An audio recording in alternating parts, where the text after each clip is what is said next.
안녕하세요. 사건사고TV 김지윤입니다. 이번 시간에서는 보험회사가 우리 고객들의 돈을 뺏는 방법에 대해서 알아보겠습니다. 보험회사가 이런저런 이유로 돈을 안 주거나 삭감하는 경우가 있죠. 거기 대표적인 유형 4가지를 설명드릴 건데요. 첫 번째, 고지의무 위반이라는 내용입니다.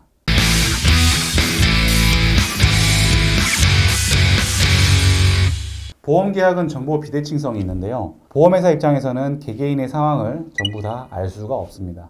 예를 들어서 내가 고혈압이 있다, 당뇨가 있다, 또는 암 진단을 받은 적이 있다. 이런 사실을 보험회사에 숨기고 보험가입을 할 수도 있다는 거죠. 그런데 만약에 이렇게 숨긴 상태에서 보험계약이 체결되었는데 기존에 있던 질병이 보상이 된다? 그러면은 누가 미리 보험가입해 놓겠습니까? 다 다치고 병들고 나면 그 뒤에 보험가입을 하겠죠. 그러면은 보험의 원칙인 수지상등의 원칙이나 급부 반대 급부의 원칙 등이 무너지게 되는 겁니다. 그러면은 보험료가 엄청나게 올라가게 되겠죠. 그러면은 선량한 다수의 보험계약자들한테 피해를 주게 되는 것인데요. 이와 관련해서 우리나라 상법 제651조에는 보험계약에서 고지의무를 위반했을 때 보험회사가 행사할 수 있는 계약 해지권이 있습니다. 여기서 고지의무라는 것은요, 보험계약을 할 당시에 우리가 중요한 내용을 보험회사에 알려야 된다, 이런 내용이고요. 우리가 보험계약을 할 때 청약서를 쓰지 않습니까?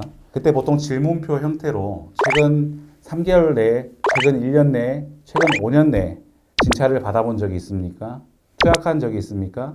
진단받은 적이 있습니까? 이렇게 물어보는 형식으로 이런 고지의무를 이행할 수 있도록 하고 있는데요. 여기서 이렇게 기존 질병뿐만 아니라 여성의 경우에는 임신 중인지, 그리고 스쿠버 다이빙, 행글라이딩, 스카이다이빙 등 위험한 취미 활동을 하는지, 그리고 기존 장애가 있는지, 그리고 차량을 운전하는지, 그리고 이륜차 오토바이를 타는지, 키는 얼마, 몸무게는 얼마인지, 평소 술을 얼마나 마시는지, 담배는 얼마나 피우는지, 이런 것들을 물어보게 됩니다. 이런 고지 의무를 이행하지 않고, 그러니까 거짓말을 하고 보험가입했을 때, 만약에 가입 이후 보험금을 청구했을 때 그게 문제가 된다면 페널티를 받게 되는 것인데요.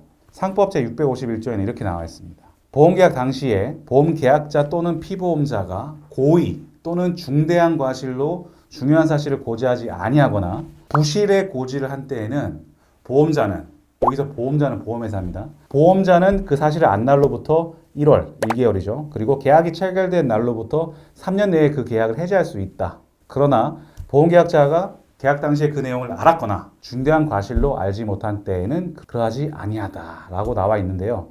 핵심은 뭐냐? 고지의무 위반을 했을 때 그 사실을 보험회사가 알게 됐을 때 보험회사가 그 보험계약을 해지할 수 있다는 거예요. 해지하면 뭡니까? 보험금도 안 줄 수 있다는 거죠. 근데 실제로 이게 고지의무 위반에 해당돼서 보험금을 안 주는 경우도 많긴 합니다만, 보험금을 실제로는 지급해야 됨에도 불구하고 고지의무 위반이라는 이유로 보험금을 적게 주거나 아니면 안 주는 경우가 있어요. 사례로 한번 알아보실게요. 단순 위염이 있어서 치료 목적으로 약을 먹은 경우인데, 이게 사람이라는 게 몇 달 전에 간 병원 기억 안 날 수도 있지 않습니까? 그래서 이제 그 사실을 깜빡하고 보험 계약을 한 거예요. 청약서상에 계약 전 알릴 의무에다가 체크를 안 한 거죠. 그런데 이 사람이 계약 체결 이후에 2년 지나서 암 진단을 받은 겁니다. 그랬는데 보험회사에서는 이 위험을 고지하지 않았다는 이유로 위암에 대한 진단비라든지 이런 실비 치료비를 전액 지급하지 않고 계약도 해지한 것이죠.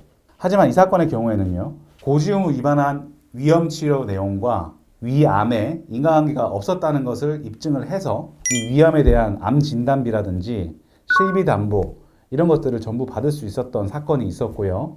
물론 계약 해지는 명백한 고지의무 위반이 있었으니까 취소할 수는 없었지만요. 여기서 중요한 것은 이 고지의무 위반 사항과 실제 발생한 보험사고와의 인과관계가 없으면 비록 계약은 해지된다 할지라도 그 해당 보험금은 받아야 된다는 얘기죠.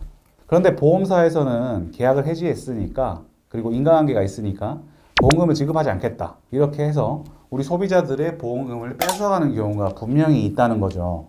그래서 만약에 이 영상을 시청하시는 시청자분들 중에 이런 고지의무 위반을 토대로 계약을 해지당하시고 그리고 보험금도 못 받은 경우가 있다, 그런 상황을 겪으셨다면 아래 영상 설명란이나 고정 댓글에 연락처로 문의 주시기 바랍니다. 마지막으로 예를 한 가지 더 들어드리겠습니다. 보험 설계사가 고지를 방해한 경우가 있는데요.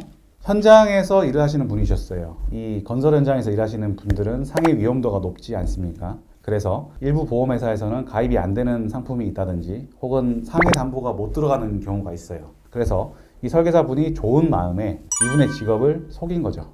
1급 사무직으로 이렇게 임의로 자기가 기입해서 가입을 시킨 거죠. 그런데 이분이 얼마 지나지 않아서 건설 현장에서 다치게 됐어요. 그 이후로 이제 보험금을 청구했지만 보험회사에서는 보험금을 엄청나게 삭감해서 지급을 했습니다. 왜냐하면 이게 손해보험회사였는데요. 손해보험회사 같은 경우에는 직업의 위험 정도에 따라 보험료의 차등을 두고 있는데요. 예를 들어서 상위 위험이 낮은 1급 사무직 이런 경우에 상해 사망 담보 가입 금액이 예를 들어서 1억이다. 그러면 보험료가 10,000원이다. 그러면은 현장에서 일하는 위험한 3급에 해당하시는 분들은 보험료가 3배, 4배, 3만원, 4만원 이렇게 비싸요. 그렇게 위험 정도별로 이렇게 급수를 나눠서 보험료 차등을 두고 있는데 그렇잖아요. 내가 실제로는 현장에서 일하는 사람인데 사무직 1급으로 가입하면 보험료를 원래 내야 되는 것보다 적게 내는 거죠. 근데 혜택을 똑같이 받는다는 것은 말이 안 되죠. 그죠? 그래서 이런 사례에서는 이렇게 직업에 대한 부분이 고지 위반이 됐지만 이게 설계사의 고지 의무 방해로 발생했다. 이런 걸 또 입증했을 때는 삭감된 보험금에 대해서 손해배상을 청구할 수가 있습니다. 금융소비자 보호에 관한 법률이 있는데요. 여기에 손해배상 물을 수 있다는 겁니다. 그래서 만약에 삭감된 금액이 5천만 원이다. 그랬을 때 우리가 이 5천만 원에 대해서 우리가 손해배상을 받을 수 있다는 겁니다.